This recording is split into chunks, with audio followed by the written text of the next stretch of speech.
Welcome to a Modern Nonprofit podcast, powered by the Charity CFO, your compass for creative solutions in running your nonprofit.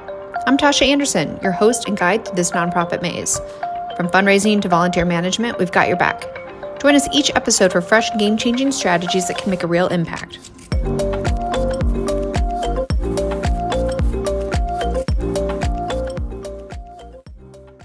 Hey friends, welcome back to another episode of a Modern Profit podcast. I'm Tosha Anderson. I'm your host, and I am today talking about this concept of collaborative funding, and we're going to dive into that. But before I do, let me introduce a fellow leader of a nonprofit, Katya Hancock. You are essentially the founding director of an organization called Young Futures. I'm so excited to talk about kind of your funding model and your strategy, what you're doing. But before we dive into that, how about we do a brief intro of you and the work that you're doing to kind of set the landscape for the conversation and people can understand what you're doing, how you're structured, and this concept of collaboration funding that we're going to talk about today. Happy to. Hi, Tosha. Thanks for having me on. Sure thing. Yes. So as you mentioned, I'm the executive director of Young Futures. Young Futures is on a mission to make it easier to grow up in the digital world. So we're really focused on serving young people ages 10 to 19. And as you know, it's a challenging time to be a young person or to have a young person in your life that you love and are supporting, whether you're a caregiver, parent, educator, you name it. Technology has made things quite complicated. And we have a really big belief that young people should still feel hopeful and optimistic about their future.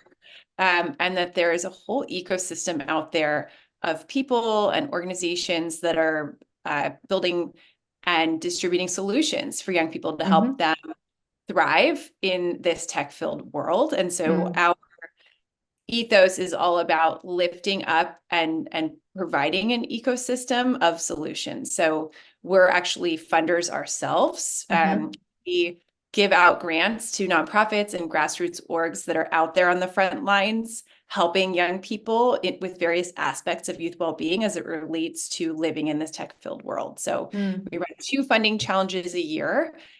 We just now are completing the selection of our first cohort of grantees. The funding challenge is called the Lonely Hearts Club Challenge, and it's all around social connection, loneliness, and belonging. And as I'm sure you've heard, we're in a loneliness crisis as a country, but particularly for adolescents. Absolutely. It's a very lonely generation, and how can we help them find social connection and arm them with the tools that they can carry with them throughout adulthood. And so that's work that we're really, really passionate about. We're choosing our first 10 grantees that are attacking that problem in different ways, which is super interesting.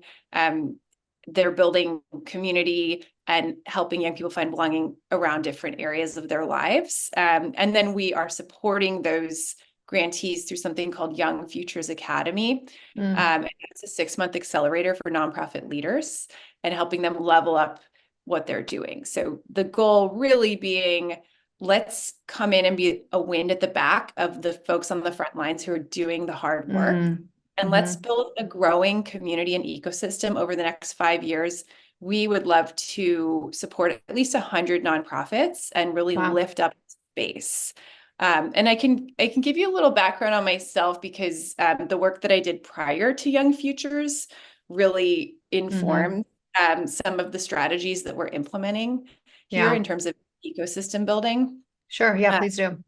And I come to this space really from the for-profit world. And so I'm translating a lot of learnings from the startup world into the nonprofit world, which is a little different in terms of a typical nonprofit executive director. I have built and helped scale multiple startups in the tech space, several of which were acquired. And most recently, I spent 10 years building a company called Startup Health, which is an amazing organization. It's a for-profit, mission-driven company that has a big mission, which is to improve the health and well-being of everyone on the planet by solving really big health challenges called health moonshots, and doing that by supporting entrepreneurs. So Startup Health is all about building ecosystems of innovators around similar themes, networking them together and supporting them.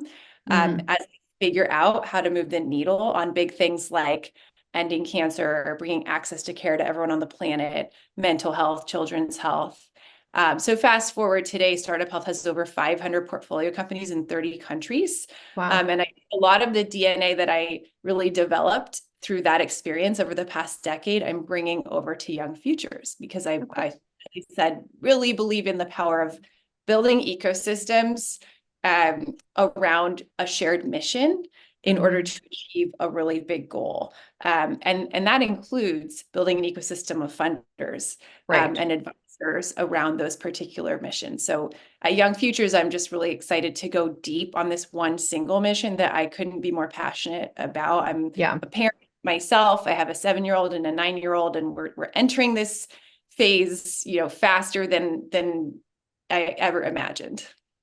Yeah, you speak of the work that you're doing, and same. I have a 9-year-old too, and it's become kind of my latest obsession in some weird way. If my daughter were here describing it, just in a way to make her life as boring as possible by limiting screen time and things. And I'm like, welcome to my childhood, kid. Like, in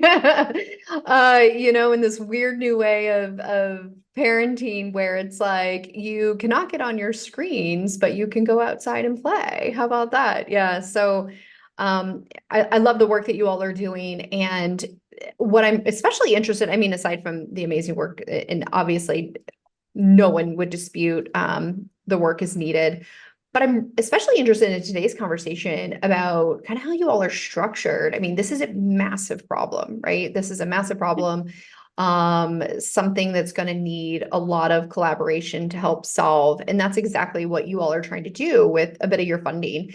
And you use this phrase, collaborative funding. Can you talk to us a little bit more about how you define that, what that means to you? Yes, that really means a diverse set of funders coming together to align and support a single mission. In the case of Young Futures, we have 3 initial funders who have helped provide the funding to get us started. And that is Pivotal Ventures, a Melinda French Gates company, Susan Crown Exchange, of which led by Susan Crown, who's another fantastic female philanthropist, and a consortium called the Goodness Web, which is sort of like an angel group for philanthropy of over 160 individual donors that are all focused on youth mental health, which is really exceptional if you think about that number of people. And of course, many of them have been touched in their own families by youth mental health struggles, and they want to do better for the next generation. So I think that's really significant because it's a diverse group of funders. They obviously have mission alignment and overlap, and they have very different backgrounds and perspectives. One thing I'll say that they really have in common is that, you mentioned limit screen time, which I absolutely think, slow rolling access and having boundaries for kids is super important. And every kid is different. Every kid is coming technology differently from a different background, different circumstance, and using it differently. So I totally agree. I tell my kids to go play outside all the time. And I recognize that some kids don't live in a safe neighborhood, and playing outside is not an option for them. Or if you're in California, it might be wildfire season, and the air is not safe outside certain months of the year. And connecting with friends on a Minecraft server or a Discord server might be their only avenue for social connection. So it's been really wonderful to have the funders that we have, because they're really aligned on the fact that what we're trying to do is give young people agency to have the solutions that are right for them and their family. Not a blanket solution that is just assuming that youth is a monolith. And so it's really important when you have multiple funders to make sure there's alignment on those core values. Well, you said different perspectives too. Like there's not the one answer for all people. That's an interesting take on that too. I'm really excited to hear that you all are not just making grants, but creating a community, a space, and like further education for the recipients of those grants. And for me, obviously having additional funding and putting it on a larger scale like you all are doing are going to have hopefully a greater impact much sooner. Talk to me a little bit more about your experience like in this organization and in previous organizations by having this collaborative funding model, taking these different perspectives together, but also joining their funding together, and how that helps foster, innovation, not just in how we show up and operate, also the perspectives, but how we operate, and then also how quickly we're able to scale the long-term goal that we're setting out to do. Yeah, it's really critical in setting strategy, but also the execution of that strategy to have these diverse perspectives. I can talk about even when I was at Startup Health and we launched new moonshot themes like ending Alzheimer's and related brain diseases, to bring in advisors and funders from different perspectives and have them sit around the same table when otherwise they might be competitors. Really was so impactful in terms of breaking down silos. And that's what we're striving to do at Young Futures as well.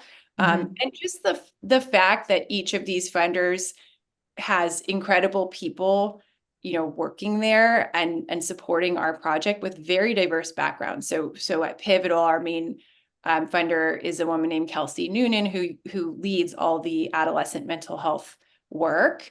And she's had an incredible background, both, in the nonprofit world, but even working overseas in conflict zones and working in some very challenging environments with people who, are experiencing poverty and just having a very different life experience. And so when she talks about equity, she's bringing such a perspective that's informed by life experiences that a lot of people in the US don't have. So just that drive to always be thinking about equity in a diverse way is awesome. I find it super helpful, and she's been a great mentor. And at Susan Crown Exchange, our funder's name is Kevin Connors, and he's a former educator himself, working in Chicago public schools and driving curriculum forward that can impact kids from all diverse backgrounds. And so he's pushing us to always think of the lens of, an educator. And that's really informative. And then at the Goodness Web, one of our main contacts is a serial entrepreneur, and he's got more of a finance background, Steve Luce. And so he's pushing us to think about, scale and the types of orgs that can have certain types of impact, and always, we're always thinking about measurement and that kind of thing. So when you get these people around the table supporting you, it's just a really fortunate position to be in, because you can just continuously go back to them and they have your back. So I just really look for funders like that. And I can also share, we feel really fortunate because our funders recognized the value of multi-year operational support. And in philanthropy, there's a lot of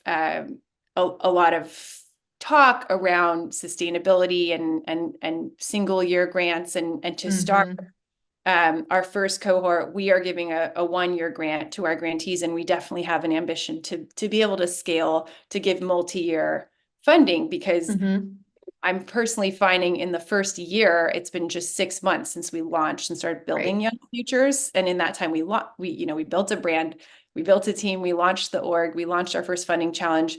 If I did not have multi-year operational funding, I would already be spending all my time fundraising. And so now I'm able to, focus on execution. It's an absolute position of privilege. And I encourage nonprofit leaders to really, as much as possible, push for that in their strategies. And there's a lot of data to support that as a structure that makes all the sense in the world. Well, as the accountant that works with so many nonprofits, I can absolutely echo that. I bet you can. You get the grants and it's for a year, and, you get notice, and then you're supposed to hit the ground running as soon as the grant application or, contract is signed. And then it takes you 2 months to hire and train someone. And then you're now 2 months behind schedule. And yeah, it becomes really challenging. And then, at the end of the period, it's like, okay, what next? Are we going to continue this or not? And there's just so much work to get something started, that to not be able to sustain it is a really unfortunate situation. So It when you have is. all these different people coming together, kind of influencing the work that you're doing, the lens in which you look through it, and also, um, pulling together funding, how do you all come to a consensus on what success looks like? How you define success? Yeah. That, as the ED is definitely, something that I'm accountable for. Mm-hmm. And I'm really adamant around, goal setting. And from my startup days, I use something called the entrepreneurial operating system, which Oh, is yes, I love. sure Mm-hmm. you're familiar, and the structured method of goal planning, starting with your 10-year big, hairy, audacious goal, working back to your 3-year goal, your 1-year Mm-hmm. goal, and then breaking down each quarter in the upcoming year around Mm-hmm. rocks, or same another way of saying KPIs. Mm-hmm. And communication, uh, you know, miscommunicated expectations is the root of all disappointment. So Mm-hmm. Mm-hmm. Mm-hmm. as much as possible on your recurring check-ins with your funders, particularly at the beginning of each quarter, I share with them what our rocks are for the upcoming quarter and how that maps to the 1-year goal. And also Mm-hmm. looking back, what we accomplished the previous quarter. Did we achieve these rocks? Did we achieve them all? What went wrong? What could we have done better? And what are we taking forward to the next quarter? Um, I really find, as long as you are communicating just radical transparency, Mm-hmm. then your funders should have your back, and Mm-hmm. help you problem solve and block and tackle. And not all funders are created equal, obviously. But I feel really fortunate to have this team sort of supporting me. But I do think that if I was not being transparent Mm-hmm. about these specific goals and how we're achieving the milestones that lead up to those goals, Mm-hmm. the tone might change, right? That's Mm-hmm. where there Right. could be a lot of miscommunication and misunderstanding. In your former role, did you find where it's tricky, especially if you, I guess, kind of as you mature as an organization, you're around longer, and maybe you start having more and more funders want to sit at the table and support this cause. Do Mhm. you find that these funders ever come with their own set of outcomes or their own personal priorities? Because I feel like that's what a lot of nonprofits really struggle with. It's kind of, they have a program and less, not intentionally so, but they have a collaborative funding, but not very collaborative, in silo funding for the same purpose. And I think that's the issue that I see so many nonprofit organizations struggle with. It's like, yes, I have all of these different funders that are supporting the same cause, but they all define success in a different way, right? Or the effectiveness of the program or the outcomes, right? However you want to phrase that. Did you find that as a struggle within your last organization? Because obviously Young Futures is just getting launched and you have like your 3 core funders right now. But did you have that issue in your last role as the organization kind of evolved? Um, yes, and I actually can share an anecdote from Young Futures, because we had a Mm, call with our funders where something like this just came up, and we were able to mm, really discuss um, alignment on executing on a goal.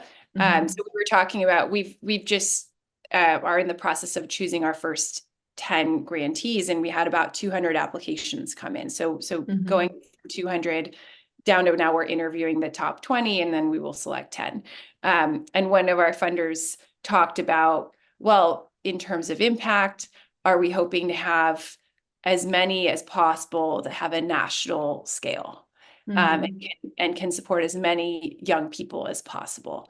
Um, and because he brought that up on the call, we were able to have a discussion around that. And I said, I am so glad you said that, because that's actually not what we're striving for. We're striving for a mix. mm, There is a lot of research, and one of our other funders supports this, that not all organizations, not all grantees should be pushed to scale nationally, and that can cause mm, harm, right? If you're a regional or community-based organization and you're doing amazing work and it's very hyper-local and specific to that community and culture, Right. you're going to cause problems if you're just Mm-hmm. pushed and pushed to scale, even with a sizable grant. Mm. And so we were able to then raise that in a discussion, hash it out, and come to a really agreeable place. Like, actually, yes, that makes sense. If we had this number of national, this number of regional, and you add those together, the number of young people served would still be impactful. And Mm-hmm. it's something I could communicate to my board and we could all get excited about. Mm. And so it was just that exercise of making sure you have recurring calls to Mm. continuously bring up things related to what does success look like for each of Mm-hmm. us. And then we can talk about, okay, yes, we see it the same way, or we see it a little bit differently, and here's why, and does that make Right. sense? So Right. it's funny you asked that because that just happened a couple of days ago. Well, and I see this often, I find that deep-rooted relationships with foundations, you can have those conversations and explain your position on that, why you think this is, the right path. And it feels like the foundation side of things or, private donors, that sort of thing are pretty agreeable in that sense. It's the mix of when you start adding governmental funding and things like that that become much more structured or strict, like Mhm. this is what we are trying to measure. So that's interesting. You shared a little bit more or a little bit earlier, but I'd love to talk a little bit more about kind of the diversity that you speak of. I love the idea of socioeconomic diversity, just experiences with like trauma or other, situations within young people's lives that we might want to take into consideration, environmental, like where they're living. I thought it was really interesting that you bring in multiple partners that could also bring you this diversity you've already spoken of, but how else is this kind of partnership breeding diversity within your organization? It sounds like geographically, those that you serve. Yes. Well, we have a particular emphasis on serving marginalized communities. Um, Mm, and and really it makes all the sense in the world because we're trying to help the communities that need help the most. We sure.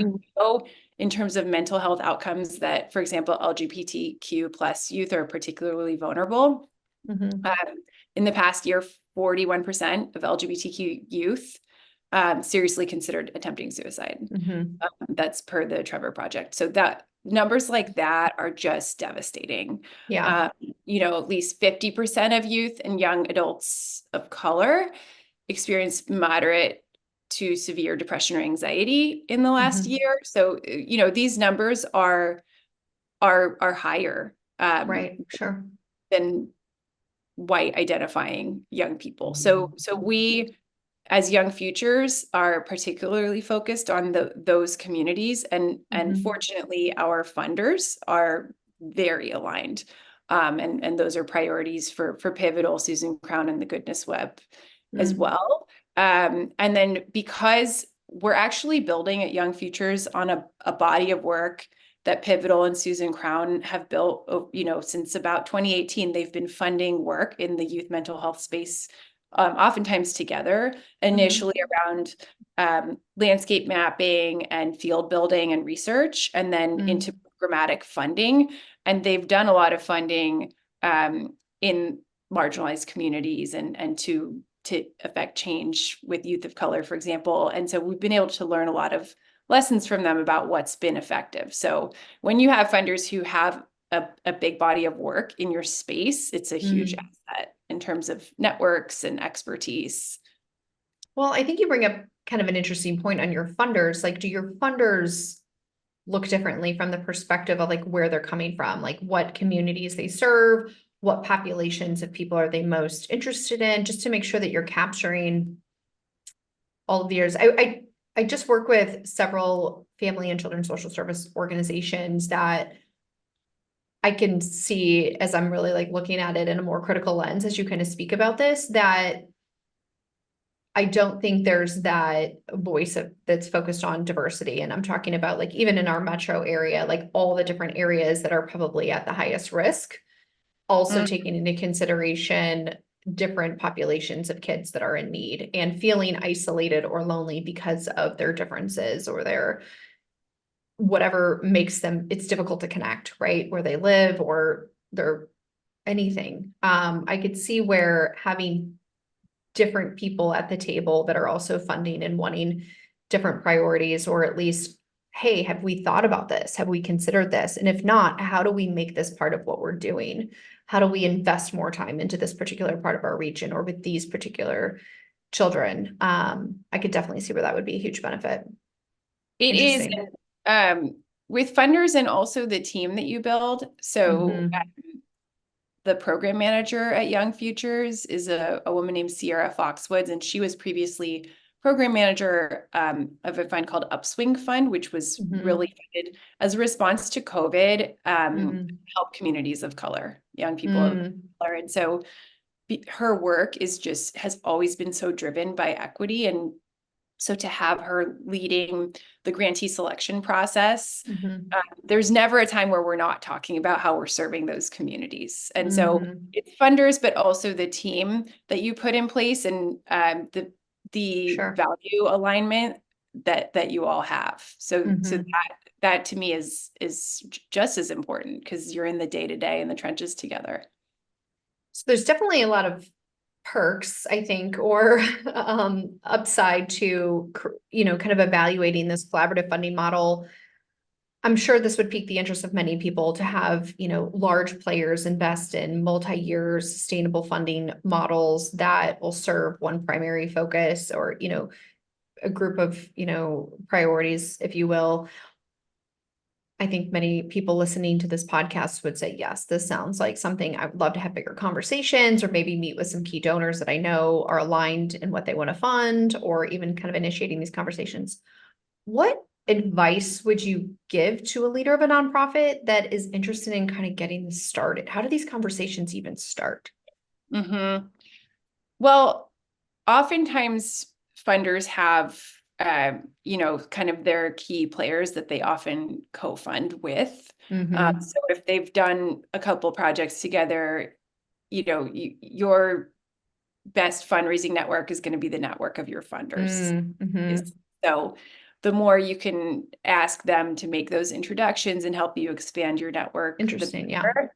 Um, so that would be one. I mean, I think it's it's really you're going to be mining that network, and the more you can story tell what you're working on. So Mm, I think that is a very key strategy as well. So whether or not someone is already your funder, and I used to do this in fundraising in the startup world, mm-hmm. you have a list of potential funders that you almost treat like an investor relations update list. And so Mm, you are updating them in a similar manner that you would update your own investors.